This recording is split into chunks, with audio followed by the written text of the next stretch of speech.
Sir आप ये बताइए कि जो अभी मोदी सरकार ने जो तीनों बिल वापस लिए हैं, उसके बावजूद भी किसान अपना आंदोलन खत्म करने को तैयार नहीं है। इसका यूपी में होने वाले चुनाव पर क्या असर पड़ने वाला है, किसको इसको फायदा मिलने वाला है? पहले तो नरेंद्र मोदी जी भारतीय प्रधानमंत्री को बहुत बहुत बधाई। इन्होंने कृषि कानून को वापस लिया, लेकिन हमें ये भी नहीं भूलना चाहिए कि इसके अंदर हमारे 700 किसान शहीद हो गए, और ये सरकार की जिद की वजह से। ये हम कृषि कानून को पहले भी वापस ले सकते थे, ड्राफ्ट कमेटी को भेज सकते थे, सही करा सकते थे। बिल्कुल आपकी बात जायज है कि अब किसान आंदोलन को समाप्त कर देना चाहिए, लेकिन अब क्वेश्चन ये है कि कृषि कानून को तो रद्द कर दिया गया है, लेकिन मुद्दा अब कृषि कानून से बढ़ के अब एमएसपी पे लागू हो गया है। अब किसान चाहते हैं कि एमएसपी भी सरकार वादा करे या कानूनन ड्राफ्ट लाए, जिससे उनको उनके फसलों का उचित दाम मिल सके। अभी इसीलिए किसान अभी इस मौके को नहीं छोड़ना चाहते हैं। हालांकि आपको भी पता है कि उत्तर प्रदेश में और उत्तराखंड में, पंजाब में चुनाव है, तो चुनावी राज्यों की वजह से ही सरकार ने कृषि कानून वापस लिया है। तो अब किसान भी चाहते हैं कि जब इन्होंने अपने फायदे के लिए कृषि कानून को वापस ले ही लिया है, तो क्यों नहीं हम अपने और भी मांगों को मनवा ले। इसीलिए कृषि कानून के वापस होने के बावजूद भी किसान अभी तक अपनी मांग पे अड़े हुए और अपने आंदोलन को वापस नहीं ले रहे। ये मेरा अपना फैसला है।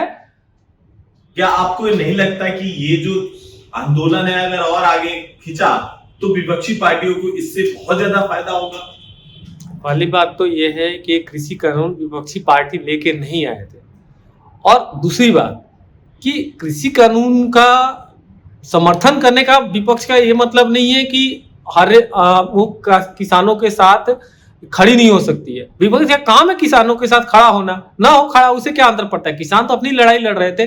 कौन से किसान नेता कौन से विपक्ष के नेता उनके साथ धरने पे 15 दिन बैठे हैं? कौन से किसान कौन सा विपक्ष के नेता 1 महीने जाके धरने पे किसानों के साथ बैठे? ये किसानों की जीत है। इसे विपक्ष का माने ना माने इससे कोई अंतर नहीं पड़ता। ये अकेले अकेले किसानों की जीत है।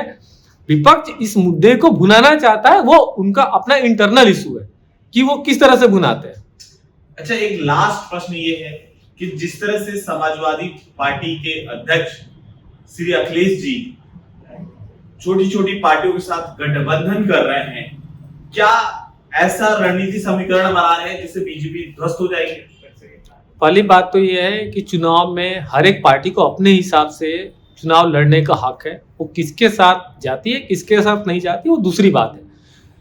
बीजेपी आपको मुझे नहीं लगता कि समाजवादी पार्टी ने 4 या 5 पार्टियों से गठबंधन का ऐलान किया, और बीजेपी का भी 5 से कम पार्टियों के साथ गठबंधन यूपी के अंदर है। तो आप इस लार्ज फैसले में ना जाए। फैसला ये है कि इम्पैक्ट क्या होगा। क्या जयंत के आने के बाद अखिलेश यादव को फायदा होगा? मुद्दा ये है। क्या राजभर के आने के बाद अखिलेश को फायदा होगा? अगर नहीं फायदा होता है, पिछली बार तो कांग्रेस और समाजवादी पार्टी के साथ आने से कोई फायदा नहीं हुआ।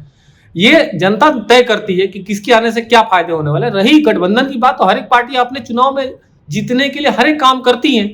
वो भी अखिलेश कर रहे हैं, वही जयंत चौधरी कर रहे हैं, वही राजभर कर रहे हैं, वही कांग्रेस करेगी, वही हो सकता है बीजेपी भी वही करे। हो सकता है अमित शाह की जब बैठक चालू हो तो और भी इनके साथ 5-7 पार्टी और जुड़ जाए चुनाव में। तो ये सब तो राजनीति का हिस्सा है, लेकिन जीतने वाला ही सिकंदर कहलाता है, चाहे कभी भी और कैसे भी जीते। आपका बहुत बहुत धन्यवाद जी।